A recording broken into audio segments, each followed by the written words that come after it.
Ainda na introdução à filosofia realista, porque é de facto a filosofia realista, ou seja, aquela que visa conhecer a realidade tal como ela é, por isso gostaria de abordar as diferentes partes da filosofia. Primeiro de tudo, algumas questões preliminares. O padre Maria Dominique Philippe foi frequentemente questionado se existem várias filosofias ou se existe apenas uma filosofia. Bem, ele mostrou o real e disse: existe vários reais ou existe apenas um real? E foi uma forma divertida de responder. São Tomás de Aquino, ele dá uma resposta um pouco mais desenvolvida. Ele diz de facto que podemos distinguir na palavra verdade dois significados. Há primeiro a verdade ontológica. Ontológica é um termo grego que significa a verdade do ser, o próprio ser mesmo. Por exemplo, se eu mostrar este vídeo e para me servir de exemplo eu tomei este pequeno objeto, é uma pequena cassete de vídeo. Bem, eu diria que só há uma cassete de vídeo e é a verdade. Se eu quiser estudá-lo, é um. Será a verdade ontológica levada à letra. Então há a verdade que ele chama a verdade formal. Significa a verdade que formei no meu espírito. Para conhecer bem, por exemplo, este objeto, esta pequena cassete que está aqui, para se aproximar desta cassete, haverá necessariamente vários eixos. Por exemplo, se eu for um apaixonado por estética, serei capaz de me fazer a pergunta: qual é o seu design? É belo? Se tem uma forma económica? Por outro lado, se eu a encontrar daqui em 2000 anos, ao fazer escavações arqueológicas, e se sou, portanto, um apaixonado pela história, vou olhar para ela de outro aspecto, o aspecto de lembrar o passado, lembrar o que terá acontecido há 2000 anos, etc. É a mesma realidade, esta cassete. A única verdade ontológica pode, portanto, ser abordada por diferentes olhares. Estes diferentes olhares completam todos o primeiro, portanto, o aspecto estético. E o segundo não tem o aspecto arqueológico, histórico. São absolutamente contraditórios. Eu diria mesmo que se eu quiser saber tudo sobre esta cassete, vou precisar destes dois pontos de vista. Posso estudá-la, por exemplo, em química e física. Posso estudá-la, não sei, porque contém o seu conteúdo intelectual ou o seu conteúdo se houver um filme sobre ela, etc. Em suma, o padre Maria Dominique Philippe, para significar, disse que a filosofia é um pouco como estas encruzilhadas que vemos na floresta. Há apenas uma encruzilhada central e desta encruzilhada há dezenas de avenidas que se juntam todas num só centro, o centro em questão. Assim, a pergunta que faço é se existem várias filosofias ou apenas uma filosofia. E bem, eu responderia que existe fundamentalmente apenas uma filosofia, porque todos aqueles que nas várias abordagens, que podem ser múltiplas, tudo o que é realista dirá que todos aqueles que se aproximam do real fazem parte de uma única filosofia. Assim, quando os filósofos lutam dizendo, por exemplo, que se é um fenomenólogo, só se pode descrever o exterior das coisas. E quando confrontado com o aristotélico, que diz: mas ninguém deve analisar as causas, pois muitas vezes não têm razões para lutar. Simplesmente têm visões complementares, diferentes, e não nos podemos privar nem de um nem de outro. Por isso, ainda como preliminar a estas partes da filosofia, gostaria de dar outra distinção que também vem de São Tomás e que ele tirou de Aristóteles. É por distinguir melhor de uma maneira epistemológica, e a epistemologia é precisamente a ciência das ciências, que dá uma ordem particular, uma estruturação entre as diferentes ciências, para que seja bem ordenada na nossa mente e bem estabelecida sempre em relação a esta verdade ontológica única. Então aqui no exemplo que estava dando, esta cassete podia ter pegado no ser humano, podia ter pegado numa árvore, tudo o que é real me interessa. A distinção que ele fez foi a distinção entre eles numa ciência, o objeto material que estuda e depois a razão formal pela qual estuda. Depois, termo complexo cedido porque há necessidade de conhecer toda a linguagem aristotélica. Mas é muito útil que eu a utilize, porque de qualquer forma estes vídeos são feitos para o site drangelique.fr. Por isso, como introdução à leitura de São Tomás de Aquino, que tem uma língua aristotélica, tome este exemplo se quiser estudar esta cassete e saber tudo sobre ela. Posso utilizar várias ciências, assim várias verdades formais que são complementares para formar uma única verdade formal, o conhecimento ao máximo da realidade desta cassete. O objeto material é sempre, no caso de eu ter desprezado o exemplo, tomei esta pequena cassete, se eu o estudar por ser estético, belo, para uma certa forma económica, se tenha pensado que existe um design, é verdade. Uma pequena caixa como esta, bem, a razão formal, como estética, é o que vai estruturar o meu olhar. É como o caminho que conduz a esta encruzilhada florestal. O caminho que estou a tomar. A razão formal vai orientar um olhar particular. E no caso em questão, vai ser o olhar da arte. Se os estudar como sendo compostos de átomos e moléculas que se estruturam em conjunto para dar a este corpo físico lá, é sempre o mesmo objeto material, é a cassete vídeo, mas a razão formal desta vez é como é, estruturado de átomos e moléculas. É, portanto, uma parte da física. Esta parte da física será chamada química e é um olhar filosófico que é completamente diferente da primeira que indiquei e posso inventar dezenas de outras. Se os encontro a todos, se os estruturo todos numa ordem, terei feito um trabalho de epistemologia de um filósofo. Isto significa que eu teria manifestado os principais olhares de que necessito para estudar inteiramente esta cassete. Então, eu não o posso estudar, por exemplo, como um ser vivo, porque é precisamente um corpo físico, um corpo morto fabricado pelo homem. Por outro lado, se o meu objeto material tivesse sido, por exemplo, o estudo de um ser humano, lá eu teria tido uma parte, uma aproximação por uma razão formal particular. Teria estudado este ser humano também como ele está vivo e, portanto, teria tido de encontrar a totalidade destes olhares. É o que chamaremos as diferentes partes da filosofia. Elas devem ter uma ordem inteligente, porque evidentemente se eu tivesse tido demasiados, se eu fosse em todos os sentidos, eu não amava Henri Erachier. Estarei completamente perdido. E portanto, a epistemologia, ciência de que falei, consistirá precisamente em ordenar estas diferentes ciências, entre elas, para obter as coisas mais claras, as mais límpidas, as mais simples, para ter um pensamento estruturado, que são estas partes da filosofia, que poderia ter ficado satisfeito em dar a de Aristóteles, que tinha desenvolvido, aliás, um bocado antes, uma vez que foi Aristóteles que inventou a filosofia realista.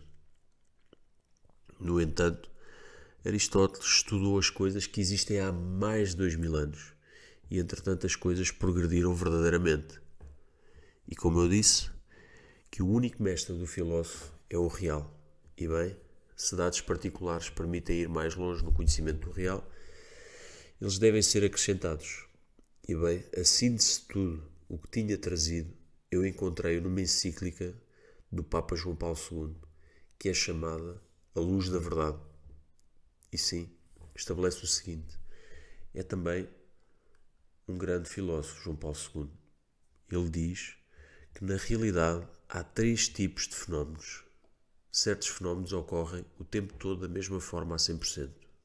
Por exemplo, se este objeto material, a cassete, eu a fizer cair no chão, se o deixar cair, é certo, é mais certo, 100% de certeza que vai cair atraído pela gravitação. Não há nenhum contrário. Para que haja um exemplo contrário, seria necessário que uma outra força a retenha. Portanto, eu escondia um pequeno fio, mas isso seria batota. Se o deixar cair, ele vai cair. É sempre assim. Bem, haverá uma filosofia particular que se centrará no que acontece a toda a hora, universalmente, que é absolutamente universal na natureza das realidades. Por exemplo, universalmente, um ser humano tem uma cabeça. Não é possível ser de outra forma. Que um ser humano não tenha uma cabeça. Não é um ser humano. É um cadáver. Por isso, terei de elaborar partes da filosofia que serão orientadas com esta razão formal particular. Que é a primeira, ou seja, é universalmente válida. E bem, esta primeira abordagem é a que Aristóteles tinha desenvolvido e que São Tomás de Aquino recordou. A filosofia eterna. Porque é válida em todos os tempos e em todos os lugares de todos os tempos, independentemente das circunstâncias. Se eu digo um homem tem uma cabeça, é válido também no Neolítico, como será válido daqui a 30 mil anos. Não é possível ser de outra forma. Então o Papa diz que há certos fenómenos que ocorrem a maior parte do tempo, pelo que não são universais como os anteriores, mas são geralmente verdadeiros. Por exemplo, se uma mãe oferece a uma criança, de um lado, um bolo de chocolate e do outro, um bolo de espinafres, e bem em geral, mas não 100%, talvez 80%, ele vai virar-se para o de chocolate. Tenho a certeza que se fizéssemos um teste medindo por um método científico o número de vezes que eles se voltaram primeiro para os espinafres, obteríamos o valor de cerca de 10%, e a 90% das outras vezes eles só se voltariam para o bolo de chocolate. Se eu tivesse começado a dizer que 100% das crianças se voltariam para o bolo de chocolate, penso que não estaria em conformidade com a verdade. Não fiz o teste, tomei o exemplo aleatório. Mas tenho a certeza de que estamos no campo da psicologia, que há crianças que preferem alimentos salgados e até espinafres a bolo de chocolate, e crianças que não gostam de doces. São raros, mas existem.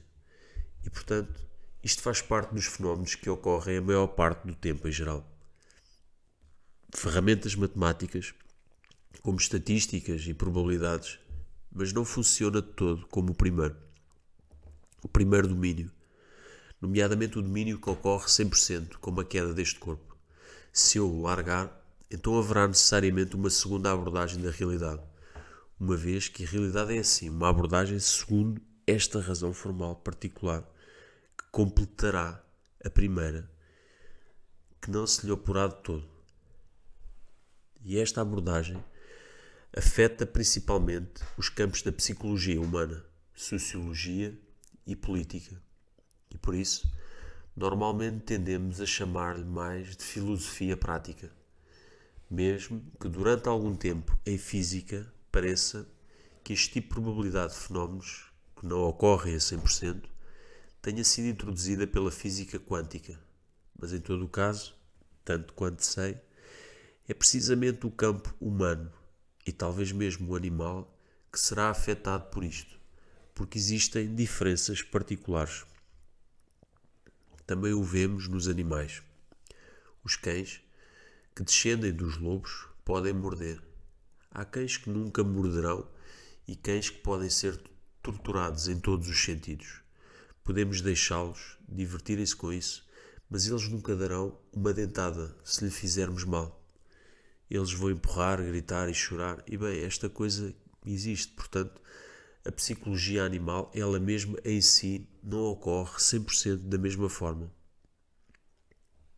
Finalmente, diz o Papa João Paulo II, sempre na mesma encíclica, há fenómenos que ocorrem apenas uma vez, que são individualizados. Há fenómenos que só ocorrem quando são individualizados e não podem ser medidos sob a forma de leis gerais, com uma percentagem tão elevada, porque ocorrem de uma forma única. Estão principalmente no domínio da liberdade humana e também no domínio do acaso fantástico. Por isso dei um exemplo em cada caso que tornará as coisas muito mais simples. Se por acaso o acaso existir, uma série de causas que se encontram fortuitamente, se por acaso um cometa que vem das profundezas do espaço, um pequeno meteorito, diremos cair sobre a Terra às 3h29 da manhã, em tal e tão preciso lugar onde acabei de colocar o meu pé, é um pequeno cometa, bem, eu terei um buraco no meu pé. E esta coisa nunca aconteceu e provavelmente nunca mais vai acontecer, porque a probabilidade de acontecer é infinitesimal. É um fenómeno único que não se pode calcular. A sua probabilidade, por isso, é para ser estudado uma vez que é real. Acontece e o acaso dá muitas vezes coisas assim. É para ser estudado em filosofia, uma vez que faz parte da realidade e também faz parte do domínio da liberdade humana. Tomemos o exemplo particular na época do Império Romano. Um império estruturado, muito forte. Havia leis sociológicas, nós sabemos muito bem, que os impérios têm um sucesso, depois adormecem esses seus sucessos e depois caem. É uma lei que acontece a toda a hora. Por isso, podemos estudar, como eu diria, sem dúvida, na parte 2, porque eu digo a toda a hora, mas talvez eu esteja errado, talvez haja exceções em que isso não aconteceu. Devemos estudar isso. Mas eu diria que isso está antes na parte número 1, para saber que não vejo, por outro lado, por um momento de exceção, que é mais chegado ao Império Romano, que um determinado homem, um carpinteiro, que poderia em 300 anos mudar totalmente as suas cotas de mentalidade para lhe dar outro aspecto espiritual. Então, este carpinteiro foi crucificado. É um fenómeno absolutamente único que se pode estudar em filosofia política, dizendo que isto é algo sem precedentes, que só acontece uma vez, é espantoso, especialmente porque a mensagem de Jesus é uma mensagem que não era para andar com o Império Romano, uma vez que nada tem a ver com ele, o Império Romano. É o Império Militar. A mensagem de Jesus é o oposto. Os romanos praticam uma justiça rigorosa, ou seja, se o ladrão é apanhado, é frequentemente colocado no circo. E Jesus fala em perdoar aqueles que nos ofenderam 70 vezes 7 vezes. E de facto, esta mensagem foi apanhada. Fundou uma civilização. Aqui está um exemplo de fenómenos que poderiam ser classificados no nível 3 da filosofia e que ocorrem de uma forma única. Também poderíamos encontrar alguns exemplos a nível de indivíduos, da liberdade individual, de casos particulares. Então, alguns se opõem a esta distinção das partes da filosofia vindas de João Paulo II, dizendo: mas apenas a primeira parte, o que acontece universalmente e cientificamente, portanto, apenas a primeira parte é eterna, a filosofia perene, a de Aristóteles é filosofia. Bem, eu responderia que a filosofia realista tem como objeto apenas o real, conhecido em tudo o que é, e por isso tudo na filosofia não tem de ser científico. Algumas coisas são de facto semelhantes às ciências duras, porque acontece constantemente, como vemos na física, em química. Outras coisas são antes as ciências humanas, que é o que acontece a maior parte das vezes com uma ferramenta de cálculo que será a ferramenta estatística. E depois, algumas coisas são individuais, mas também são reais, e por isso não há razão para que exista uma filosofia particular, que já não seria científica, mas que seria um observador de uma realidade particular. Pode existir o essencial, que descreve uma parte da realidade, e assim se definiram a filosofia como o conhecimento da realidade. Então, ela tem a sua parte e por isso seguirei o Papa João Paulo II em vez de Aristóteles.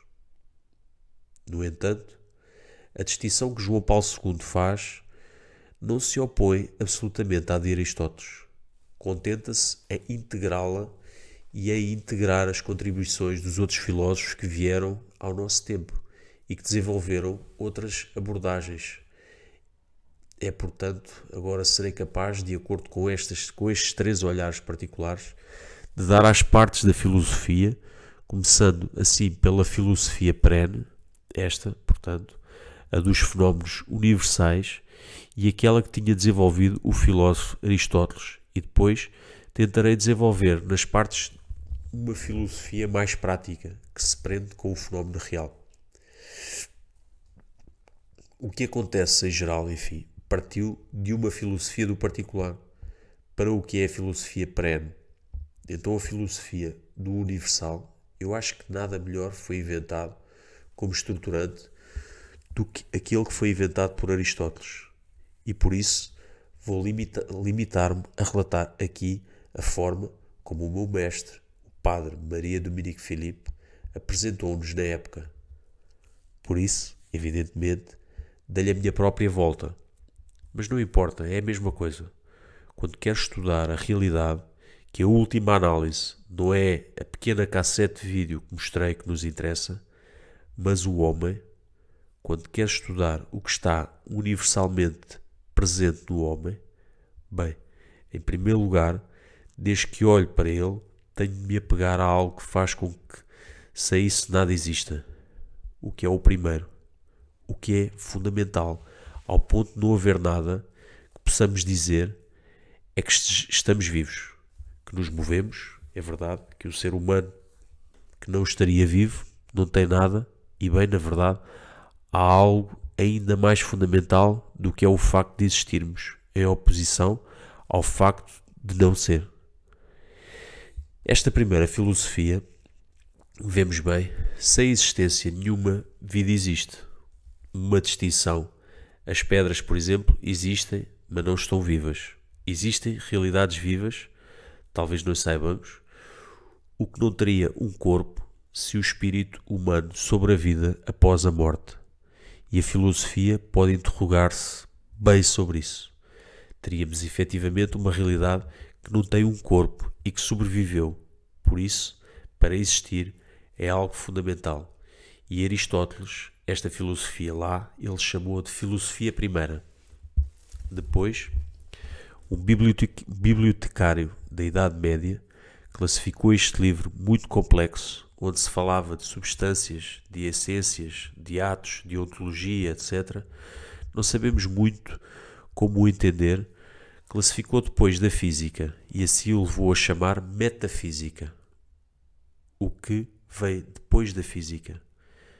Termos bastante misteriosos, de facto, para fazer as pessoas olharem para isso com grandes olhos. Mas na realidade, o verdadeiro nome é a filosofia do ser.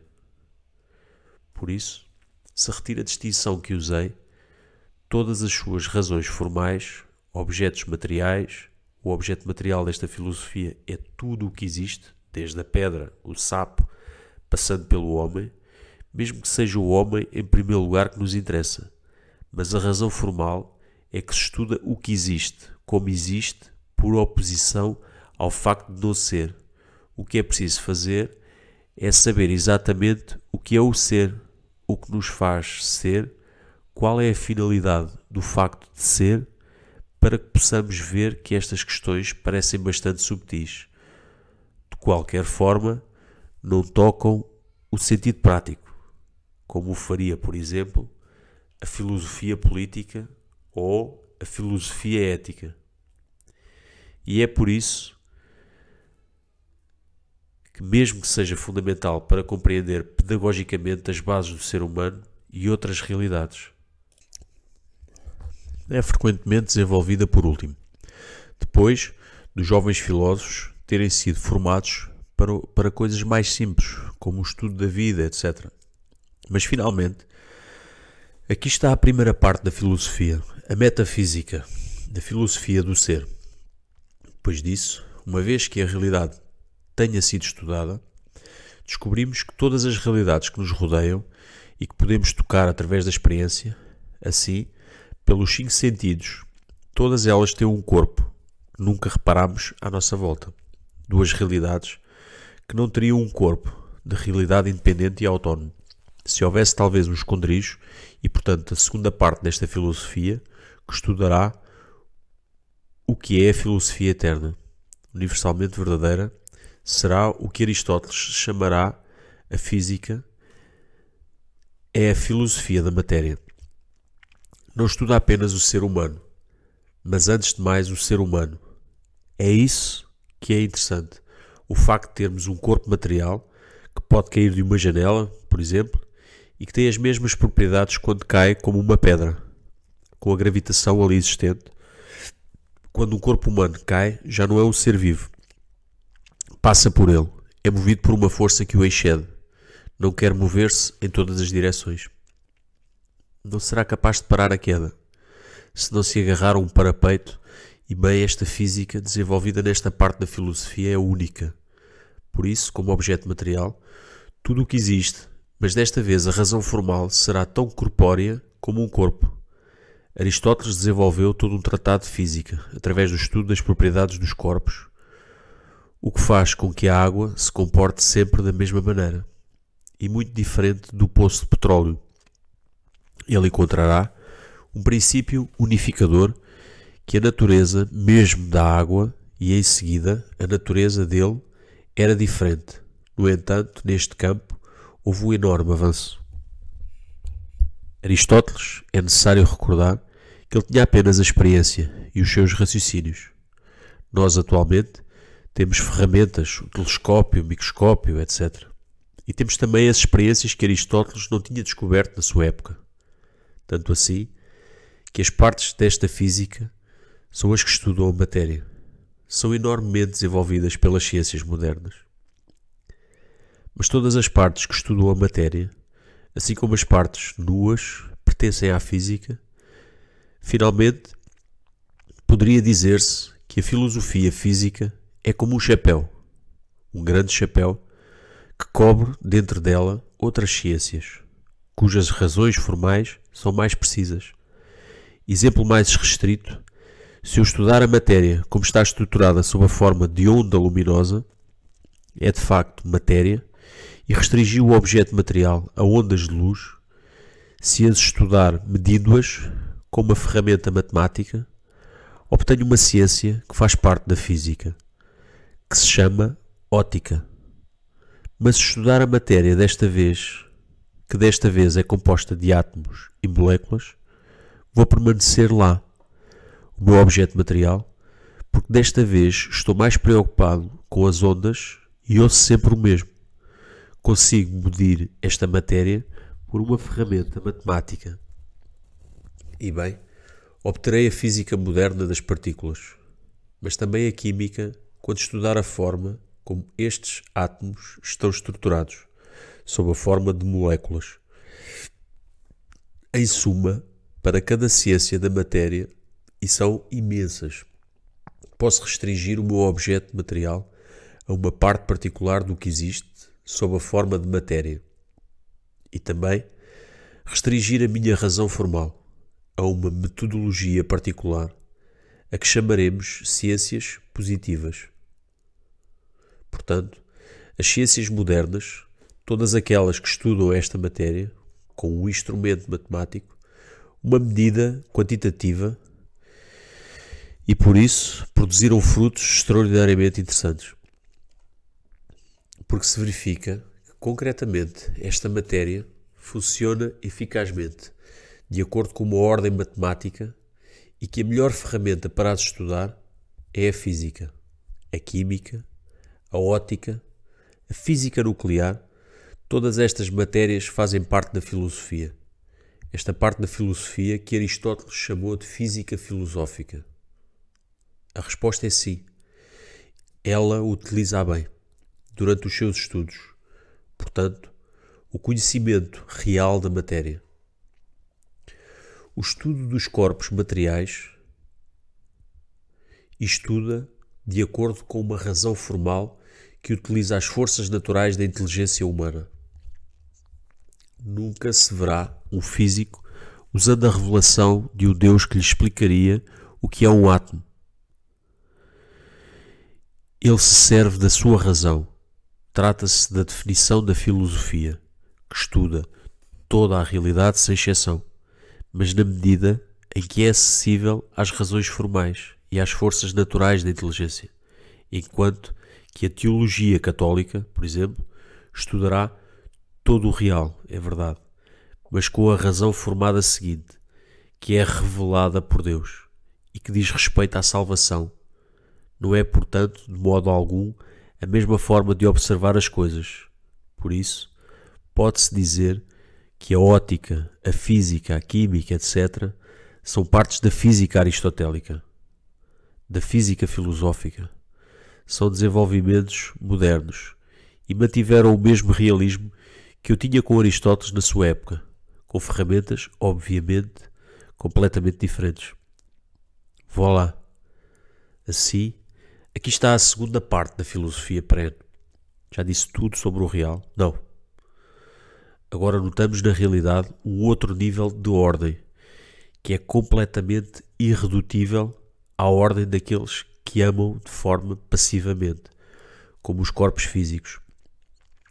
É a ordem, a organização do que está vivo e começa a partir do momento em que há operações de nutrição e reprodução, porque analogicamente não é necessário qualquer nutrição e reprodução, porque poderíamos dizer que o fogo se alimenta da madeira. Ele reproduz-se por si mesmo. Não é uma operação estruturada de forma vital, com mecanismos internos e, portanto, a vida começa a partir dos unicelulares. Constata-se, para além disso, graças à biologia moderna, a ordem do ser vivo implica um conjunto de moléculas tão complexas que o mundo mineral nunca o conhece jamais. O mundo mineral, quer dizer, o mundo não vivo, nunca o conhece jamais. As moléculas mais complexas aproveitam-se pela ordem natural do mundo. No mundo não vivem, estas colocam os seus 150 átomos, são coisas como o cloro ou das moléculas orgânicas cíclicas que se encontra em certos cometas, etc. Por outro lado, no menor ser vivo existem centenas de bilhões de átomos que estão dispostos em conjunto para formar o ADN nas paredes, etc. É assim a vida. Há assim uma nova matéria filosófica, porque há um novo objeto material. Certamente um ser vivo, tal como o vejo, posso estudá-lo de acordo com a metafísica, como ele é. Posso estudá-lo de acordo com a física, porque como tem um corpo que vejo, que pode ser movido, ele mantém as propriedades de acordo, mas tenho de o estudar agora, com uma nova razão formal. E Aristóteles, para encontrar a razão formal destes seres vivos, disse que se estuda o que existe. Mas como tinha a propriedade de se mover intimamente, então seria necessário estudar depois, e talvez um dia se fará, se eu desenvolver uma filosofia dos vivos, esta maneira de distinguir os vivos é ainda válida ou se não é necessário especificar as coisas como as faço, uma vez que se observa agora, conhecendo o mundo físico, que certas coisas parecem mover-se também, por exemplo, os eletrões à volta do átomo, ele se move finalmente, só não é a mesma forma de se mover, e por isso é aí que se deve talvez estabelecer uma precisão, algo que permite distinguir de maneira melhor a filosofia de vida desenvolvida por Aristóteles na sua bem-sucedida viagem e que traduzimos em latim pelo de anima. Permanece extraordinariamente válido. É ele que distingue os 3 níveis de vida que se encontram atualmente nos corpos vivos e que certos psicólogos modernos já não veem nenhuns. Ele vê mais do que 2 muitas vezes. Aristóteles disse não, há 3 níveis de vida em nós, no ser humano. Por exemplo, há um nível de vida que é comum às plantas, que está inconsciente. É a vida vegetativa. É o domínio da divisão celular. Por isso, Ele não estava a falar assim lá. Não estava a usar a ciência moderna. É a área da respiração. É o campo da dança da reprodução e não na parte do acto sexual consciente, fabricação do gâmeta, fazendo parte do crescimento embrionário, etc. E isto é que eles se fazem absolutamente tudo sozinhos, sem que haja consciência. E isto é comum com as plantas. Em segundo lugar, há também muita vida sensível que começa a ser consciente, porque eles participam do sentido do tacto, e é assim que se avista quando ele chega e ele tem o sentido do tato, então ele tem uma pequena sensação de dor que podemos constatar. No mais primitivo dos animais, que pode ser, por exemplo, uma minhoca, se houver dor, pode haver fugas, portanto, as pequenas paixões. Porque não se ama a dor e se ama a nossa sobrevivência. E bem, esta vida sensível no ser humano está extremamente desenvolvida, muito mais do que na minhoca. Há pelo menos 5 sentidos, que é a imaginação, a memória das imagens, há mesmo uma inteligência comum com animais superiores que lhes permite encontrar truques para sobreviver melhor e reproduzir-se. É uma inteligência que não é espiritual, porque tem como único objeto palpável as coisas sensíveis, que apanham uma presa, seduzem uma fêmea, e bem, esta coisa também está presente no ser humano. E assim, os animais têm certamente uma forma de inteligência, mas que nada tem a ver com o terceiro grau de vida que é próprio do homem, a que Aristóteles chama vida espiritual. E na inteligência é capaz de compreender coisas não materiais, como por exemplo, conceitos abstratos, mas abstraídos de qualquer matéria, como por exemplo, a amizade, a eternidade, a beleza. Os animais, eles podem compreender algumas pequenas abstrações, como por exemplo, a noção de presa. Eles vão procurar uma presa, é algo abstrato, entre uma gazela e nós, por exemplo, é uma presa. Em ambos os casos é material. Nos dois casos é simplesmente carne, enquanto que o ser humano é capaz de compreender as coisas. Que não se pode, de alguma forma, representar. O desenho compreende-se ou não se compreende, é próprio do homem. As faculdades espirituais, segundo Aristóteles, é a vontade. Esta vontade que é uma forma de querer um bem de uma maneira livre, porque a nossa inteligência é um bem.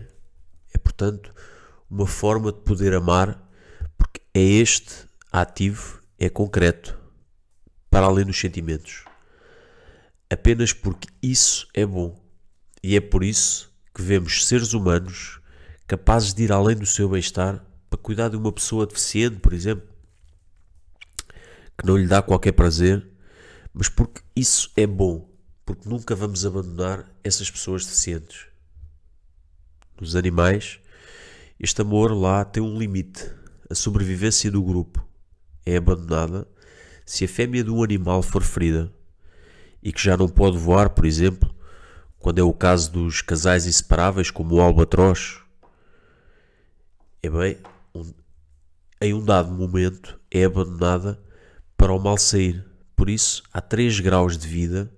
É também a Aristóteles que devemos a busca da causa que unifica. Por exemplo, no ser humano, estes graus de vida tão diversos. Como explicar que o ser humano pode ter ao mesmo tempo uma vida de plantas, uma vida de animal e uma vida espiritual? Os mesmos são elementos perfeitamente distintos e é necessário colocar um princípio de unidade de tudo aquilo que faz com que haja apenas um ser vivo e que o chamará de ânima, psique em grego. Assim, a alma não é o bom senso religioso. A alma, presente também nas plantas, nos animais, uma alma induzida a nível filosófico, da qual por um raciocínio. Embora não o veja, mas seja obrigado a pousar, porque caso contrário, os seres vivos teriam de compor-se. São feitos de uma matéria que não está estruturada para dar à ciência moderna a possibilidade de ir muito longe no desenvolvimento de certas coisas que Aristóteles tinha descoberto. Porque no que diz respeito ao primeiro grau de vida, utilizou ferramentas como o microscópio e também a experimentação. Por isso, não conheço o facto de praticar em laboratório das divisões celulares.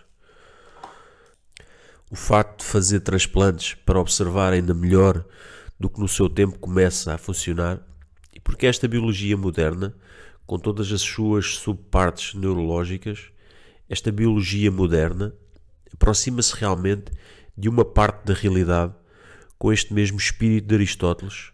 Só o real é o seu mestre.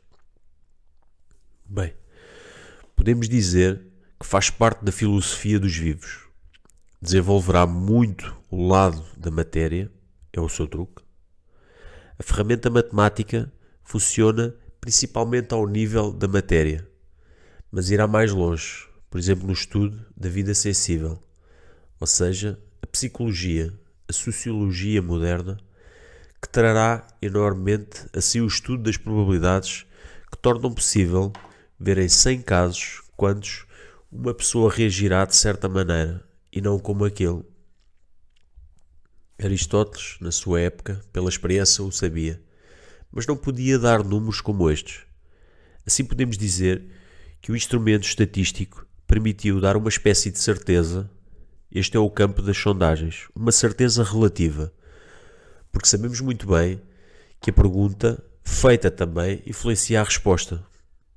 Mas existem certos domínios com o estudo da psicologia animal onde realmente tornamos científico, em certo sentido, o conhecimento da vida sensível.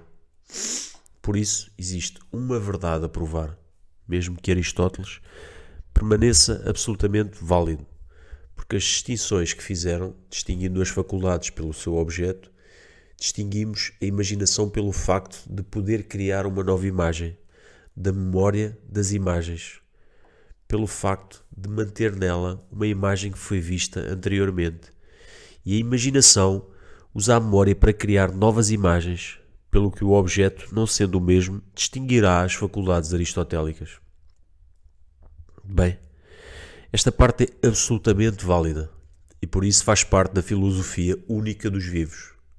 Aristóteles, o que é absolutamente único nele, é que manteve o terceiro grau de vida, que é a vida espiritual própria do homem. Enquanto que, por vezes, alguns cientistas atuais, vendo que não pode ser medido em si mesmo, ultrapassa a medida, pois tendem a negar a sua existência e a reduzi-la ao seu substrato sensível. Significa, efetivamente, quando temos um pensamento espiritual, existe uma parte do cérebro, portanto, de um órgão da vida sensível, que é ativado. Apenas a inteligência não se reduz a esta parte do cérebro. Notamos que quando pensamos em algo verdadeiramente espiritual, bem, estas são partes bastante diferentes do cérebro que são utilizadas como instrumentos, pelo que a vida espiritual não tem o mesmo objeto. O seu objeto são realidades que não são necessariamente sensíveis e que vão para além do domínio material. E a filosofia rústica de Aristóteles permanece inteiramente válida para o seu estudo. E foi assim que a terceira parte da filosofia que estuda a estrutura do ser humano, a sua natureza, mas neste campo da filosofia perene, é o que eu disse, não acredito de todo que possa estudar o ser humano em algo que é muito mais vital, praticar a sua atividade e posso estudá-lo com este olhar universal. Por exemplo, quando olhamos para a vida dos seres humanos, constatamos que eles passam muito tempo no trabalho. E bem, trabalhar é algo concreto, mas posso estudá-lo porque, universalmente, no trabalho, há certas coisas que surgem sempre. Por exemplo, se o homem faz uma obra que forçosamente pensou sobre a sua obra, é obrigatório. Caso contrário, não seria arte. Seria o acaso. Seria, por isso, uma espécie de inspiração, porque voou uma ideia do seu trabalho. E depois realizou-o. E o estudo desta atividade artística pode ser feito com este olhar particular que o torna independente do tempo e do lugar. Universalmente, existe assim a ideia do trabalho, a realização, a utilização de ferramentas, etc, etc. E assim, a filosofia da arte, que é a primeira filosofia que estuda a atividade humana no seu caráter prático, é para Aristóteles parte da filosofia perene, que é, portanto, a quarta parte da filosofia. Ele chamará a filosofia da arte. No entanto, a atividade prática do homem não se reduz ao facto de ele transformar a matéria para dar obras.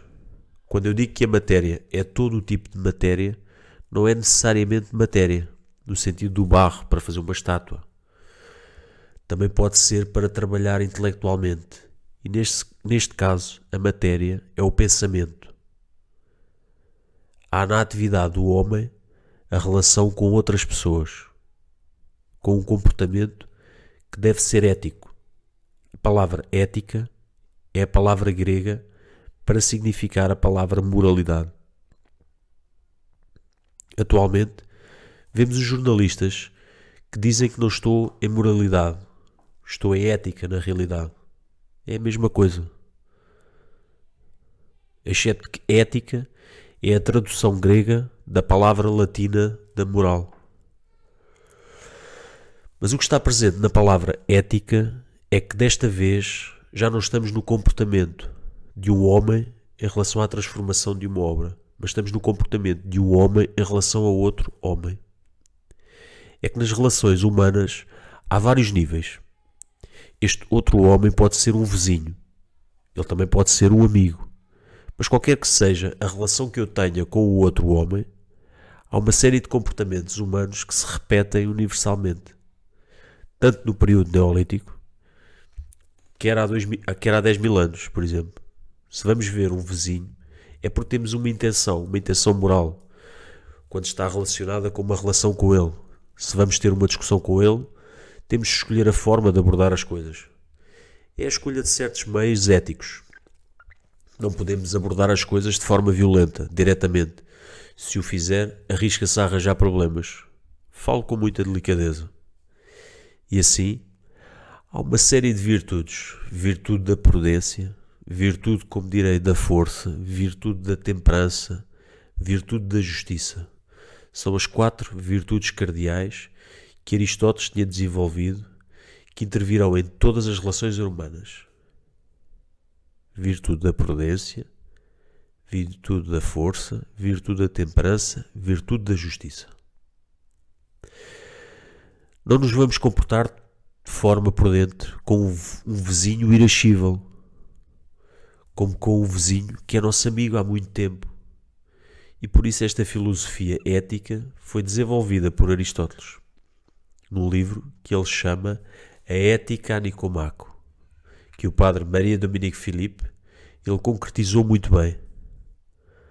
Não se contentou em estudar as diferenças, a análise da atividade moral, ele concretizou através do estudo do amor da amizade, em algo que é mais parte da segunda abordagem, das coisas que acontecem na maioria das vezes, porque o objetivo do padre Maria Dominique Philippe era compreender, depois da teologia ou da caridade cristã, diz São Tomás de Aquino, é um amor de amizade em relação a Deus. São Tomás, ao contrário, na sua Suma Teológica, no início da sua Suma, desenvolve inteiramente a ética de uma maneira universal. Isto significa que falará da intenção da vida e da escolha dos meios, sem se concentrar num ou noutro tipo de relação.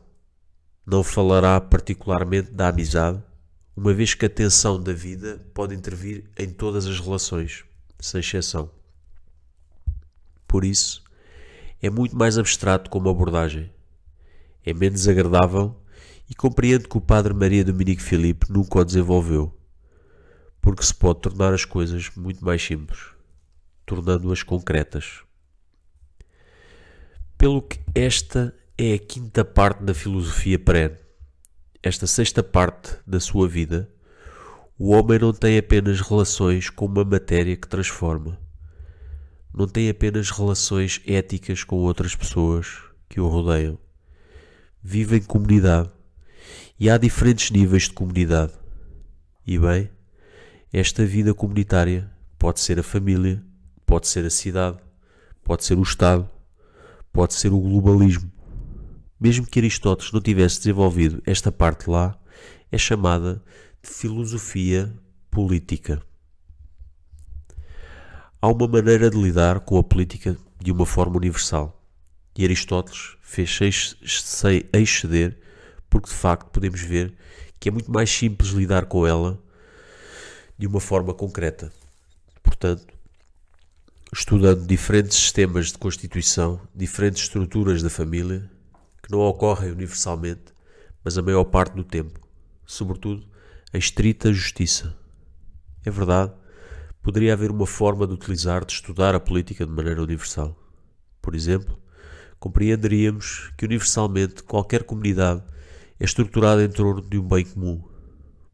Não há necessidade de entrar no concreto. É uma estrutura absolutamente eterna. Se não existe um bem comum que reúna numa carta entre eles, que pode ser uma cumplicidade de bandidos, num grupo de bandidos, mas que pode ser uma cumplicidade de amor, de uma família, bem, não há comunidade. Por isso, agora existem as 6 partes da filosofia. Existem outras, posso dizer tudo universalmente sobre o ser humano, estudando estas 6 partes. Por isso, algumas pessoas dizem, não devo esquecer o olhar crítico, o que significa que posso estar errado. Mas o significado pode estar errado na realidade. Na realidade, o olhar crítico sobre si próprio não deve ser uma parte particular da filosofia. Ele interveio o tempo todo, ao longo destas 6 partes, para saber que assim que se descobre algo, temos de nos perguntar imediatamente, como Descartes: tenho certeza de que é verdade? Eu devo duvidar? Os meus sentidos me enganaram? Ou se estou por acaso a dizer algo que é universal, ou é bastante geral? E de casos particulares onde isso não acontece, etc, etc. Vou tentar dar exemplos para ver se vos falo do ser humano.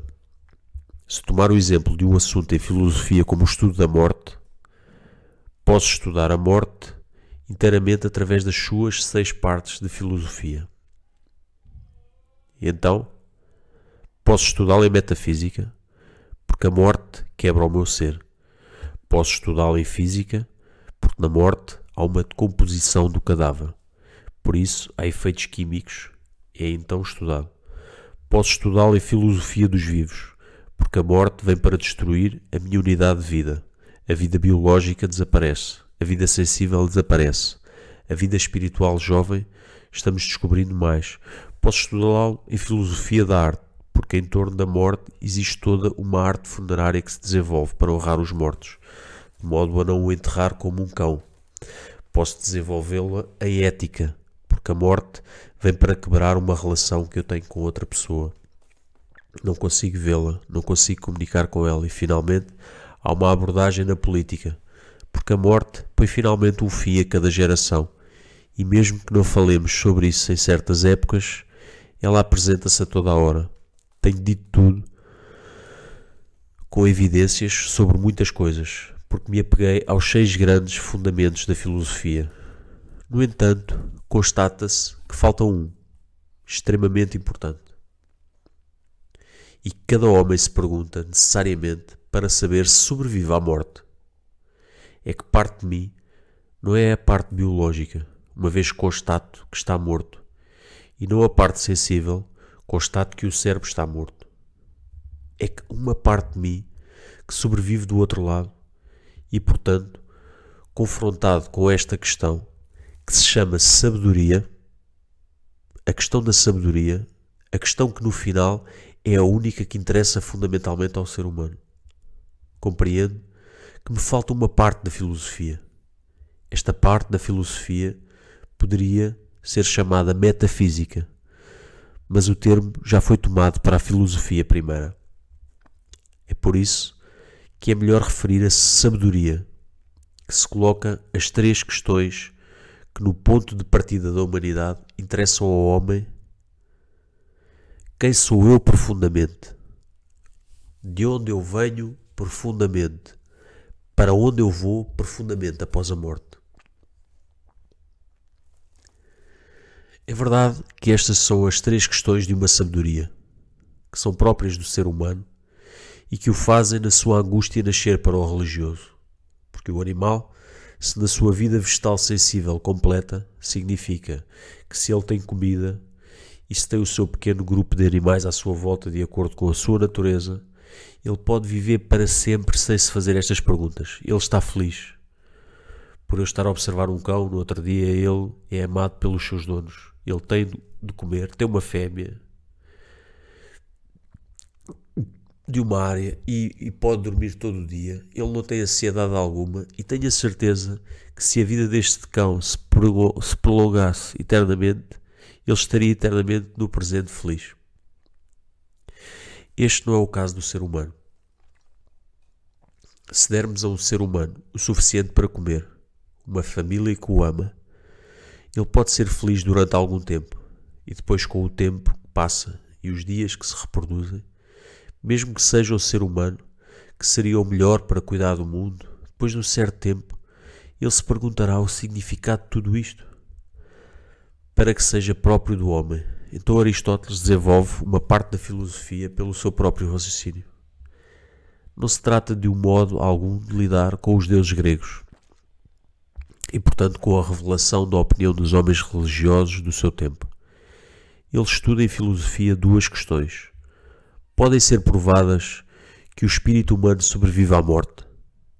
E, em segundo lugar, será possível provar que existe um primeiro ser, que é a causa de tudo isto?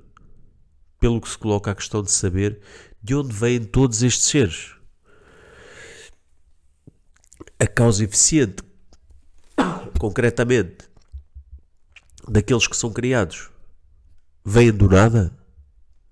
E ele, Aristóteles, concluirá a existência obrigatória de um primeiro motor imóvel que deu movimento a todos os seres e depois as coisas vão desenvolver-se. São Tomás de Aquino diz que há 5 maneiras de descobrir que há um primeiro ser. E São Tomás de Aquino diz também que se pode absolutamente provar a sobrevivência do espírito humano após a morte. Por isso não posso concluir. Estou apenas numa apresentação. Mas em todo o caso, para ver se a sua abordagem funciona ou não e se alguma vez vai convencer a inteligência, porque o realismo se impõe, então poderemos dizer que descobrimos uma religião. No plano filosófico, se alguma vez funcionarmos à maneira de Pascal, sob a forma de uma aposta, é melhor apostar que não estaremos na filosofia, mas numa mistura de opiniões e de fé. O passe filosófico coloca a questão da sobrevivência da alma e do primeiro e do ser primeiro. E as cartas defendem que não é de todo uma abordagem das religiões reveladas. É uma abordagem filosófica que se vê desenvolver em alguém como Voltaire, que foi profundamente hostil ao catolicismo e fala de um grande relojoeiro do universo. Pensa-se que no final da sua vida, Albert Einstein, pela sua reflexão, chegou a dizer que forçosamente terá de haver uma inteligência organizadora para tudo isto. Temos certas frases que parecem indicar coisas como essa. Talvez fosse um antigo nome pessoal, uma espécie de Deus Spinoza. Mas finalmente ele tinha chegado a isso por uma abordagem que não era a de um crente judeu, uma vez que ele estava a esse nível destacado numa abordagem de raciocínio filosófico. Então aqui tenho as 7 partes da filosofia e posso, portanto, estudar a morte. Tomei o exemplo também por esta 7ª parte para saber que depois da morte sobrevivo. E bem, se tomar todos os assuntos profundos que dizem respeito ao ser humano, poderia estudá-lo da mesma forma. Nesta parte da filosofia, obviamente, de acordo com os temas escolhidos, será este ou aquele que primeiro terá mais vantagem. Se eu tomar outro exemplo, como a amizade. A amizade é obviamente tratada em primeiro lugar na ética. É de facto a relação de uma pessoa com outra pessoa, mas posso tratá-la em todas as outras partes, por exemplo, em metafísica, porque é necessário ter uma chave para a existência do amigo, para que eu a possa comunicar. Comunicar em segundo lugar, posso perguntar-me o que é esta amizade como ser? É um ser autónomo? Não. É um ser intencional, uma espécie de relação recíproca que posso estudar em física, perguntando-me qual é a parte do corpo, qual é a parte das reações químicas no cérebro quando se exerce uma amizade. E posso, evidentemente, estudá-la na filosofia dos vivos, portanto, em todas as partes da vida, porque no amor de amizade, por exemplo, no caso de um homem e uma mulher, o aspecto corporal intervém, o aspecto sensível, apaixonado, intervém, o aspecto espiritual, porque se permanece fiel, se pretende colocar o ser humano que age bem pelo seu poder espiritual, que excede o sentimento que se pode ter, posso estudar pela filosofia da arte, pelos dons que se fazem entre amigos e também pela transformação mútua que se consegue fazer. Posso estudar pela política, porque as amizades, por exemplo, a amizade no fundo, forma a sociedade do casal. E posso finalmente estudá-la na parte da sabedoria, ou teologia natural, perguntando-me se volto a ver os meus amigos do outro lado desta vida. Então, não se vê nada de pouco, na minha opinião, a ser inventado além disso. Depois, todas as diversas partes da filosofia serão partes bastante integrantes a esta parte, e não creio que se encontrem outras. Então, por outro lado, como disse no início desta lição, ainda temos de abordar o real, a partir de outros aspectos, e por isso vou agora abordar o aspecto dos casos gerais e deixar a filosofia perene.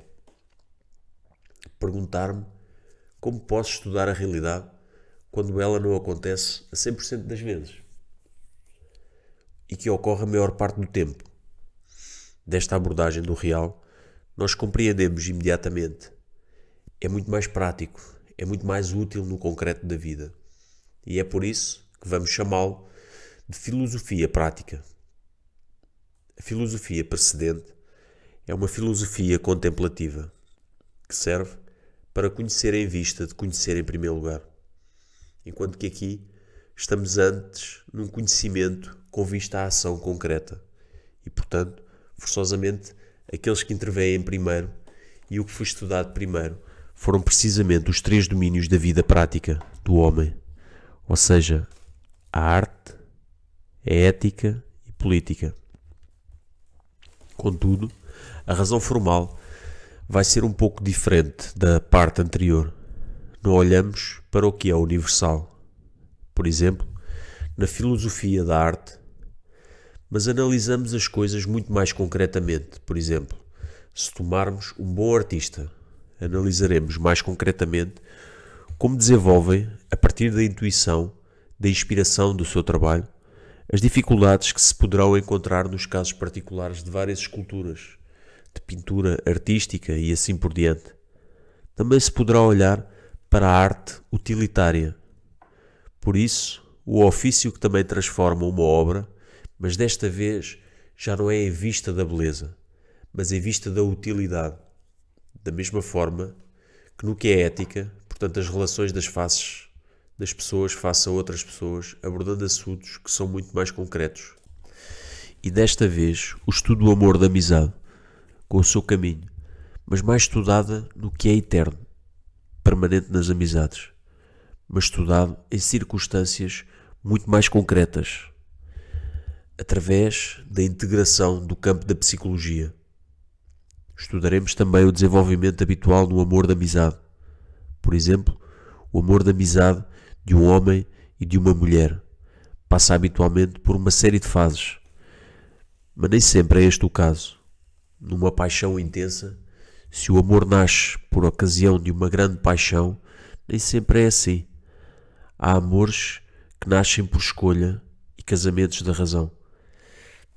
Então, por mais forte que a paixão tenha sido, acontece frequentemente que há uma queda nas suas sensações por causa da vida cotidiana. E assim, podíamos estudar a noite dos sentidos, que intervém no final de alguns anos de casamento. Mas esta noite dos sentidos não é universal. Há pessoas que não procuraram inicialmente este sentimento, este prazer sentimental de ser com o outro, tendo tido primeiro uma comunhão de amor, de amizade. Não passam por esta crise e depois, durante as fases do amor, da amizade, pode ser abandonada no casal uma espécie de noite do espírito. Isto é, envelhecemos, estamos juntos, as crianças partiram e perguntamos-nos se não sacrificámos a nossa vida aos outros e se não tivemos tempo de nos ver envelhecer. Por isso, esta área da psicologia é muito mais concreta. Vemos que determina leis frequentes poderiam ser estudadas graças a uma ciência humana chamada psicologia. Poderíamos estudar a frequência das suas provas lá. Por isso, se nos servirmos de uma ciência moderna que utiliza uma ferramenta matemática, as estatísticas, as probabilidades, e que interrogando as pessoas e perguntando-lhes no casal se já experimentaram esta noite dos sentidos, veriam a proporção e descobririam que não é universal, enquanto que, pelo contrário, na filosofia perene, se fosse universal, por exemplo, que uma das leis da amizade é a fidelidade e não trair. Estas duas abordagens, como vemos, são complementares, e aqueles que são apaixonados pela filosofia perene frequentemente sentem dificuldades em entrar nesta filosofia muito mais flexível e prática. É um pouco semelhante em teologia, uma vez que as partes se encontram no estudo de São Tomás de Aquino sobre a relação com Deus. É feito de uma forma muito abstrata, com um raciocínio preciso, e coisas que acontecem sempre. Em Santa Teresa d'Ávila, o estudo da relação com Deus estuda o caminho através do tempo, através de uma vida de relação com Deus, com as suas noites. Bem, encontramos isso na teologia, porque simplesmente os teólogos dizem que a relação com Deus, sendo o amor da amizade, funciona como uma amizade humana. Por isso, em terceiro lugar, outra parte da filosofia prática. Filosofia dos casos gerais é a política, mas uma política que já não vai ser mais estudada no que é eterno, permanente nas comunidades humanas, mas no que é muito mais concreto e que estão ligadas ao tempo e ao lugar. Há leis de comunidades políticas, por exemplo, uma comunidade que procura desenvolver-se para dominar outras. Então, se conseguir dominar outras, num dado momento, instala-se no seu conforto. As gerações passam. E, em geral, as pessoas, sendo acostumadas ao conforto, requerem menos esforço. E chega outra comunidade que tomará o seu lugar de primeira. Nessas leis, nesse mecanismo sociológico, para que se possa estudar a política através do seu desenvolvimento concreto, por uma ciência humana que também utiliza estatísticas e probabilidades, alimenta-se da história dos povos e da observação do funcionamento dos grupos humanos e estabelecerá estas séries de leis.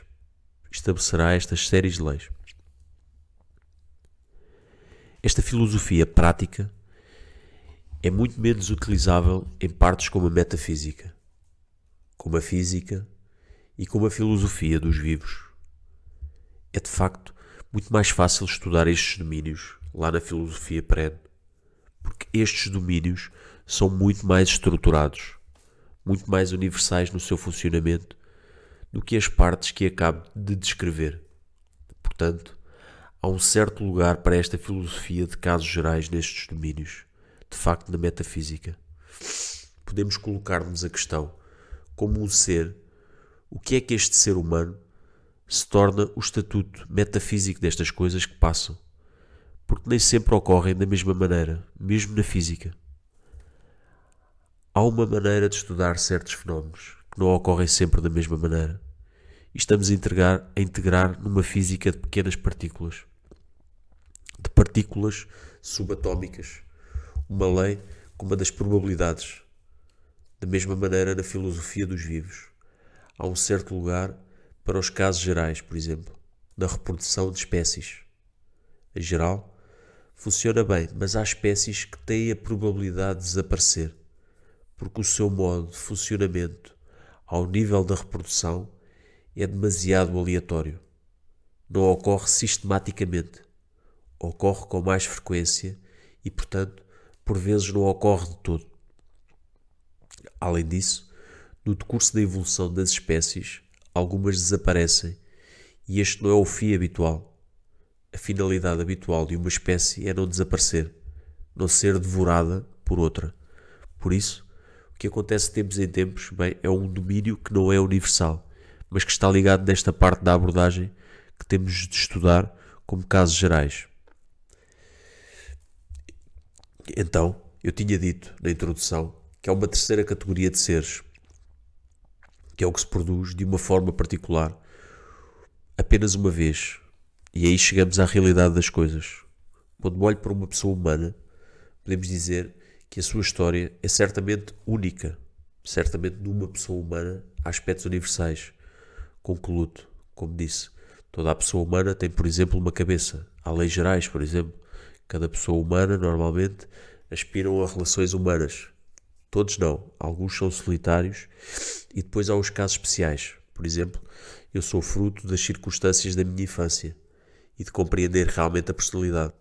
Se eu realmente a quero entender, é preciso conhecer toda a minha história, desde criança. Não só o aspecto genético particular que recebi, e que é único, de meus pais, mas também a época onde vivi e toda uma categoria como a educação que recebi, o nível social dos pais, o lugar onde vivi, a cultura do país onde vivi, etc. Este domínio de estudo, que é particular, por isso, no meu caso, diz algo sobre a minha realidade e por isso faz parte da filosofia, mesmo que não se trate do universal, mas de um caso particular. Não é realmente uma ciência, mas sim um conhecimento individualizado. E esta disciplina que estuda a pessoa humana na sua individualidade chama-se psicanálise. Não falo de psicanálise freudiana, que é uma ideologia que reduz a individualidade à libido na infância. Estou a falar de uma psicanálise realista, que tem em conta todos os critérios que formam o ser humano a partir da sua história, de forma semelhante aplicada às comunidades humanas. Cada comunidade, por exemplo, a comunidade de França, só pode ser compreendida através da sua história, que a sua memória reteve.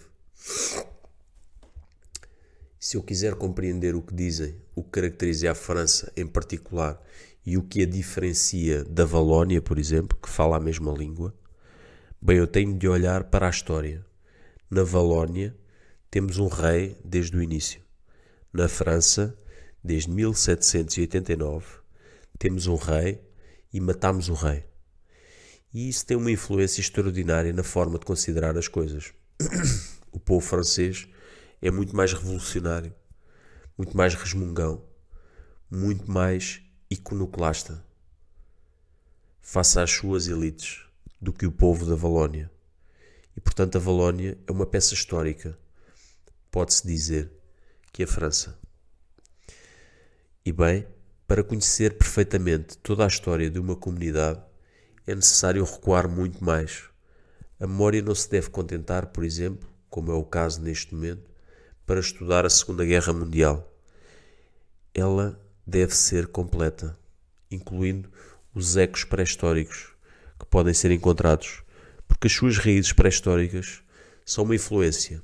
Se nas nossas zonas rurais ainda existem práticas animistas de cura oculta, é que é uma tradição que remonta certamente àquelas épocas muito, muito distantes. Bem, esta filosofia aí particular Estudará as comunidades de acordo com a sua história, o seu futuro, o clima, do lugar onde viveram, as guerras que sofreram, etc. É chamada a filosofia da história. Certamente, existem coisas universais para saber que todos os homens vivem assim, numa comunidade que tem uma história. Existem leis gerais que podem ser estabelecidas, como mencionei anteriormente, a saber que qualquer comunidade tem momentos de progressão.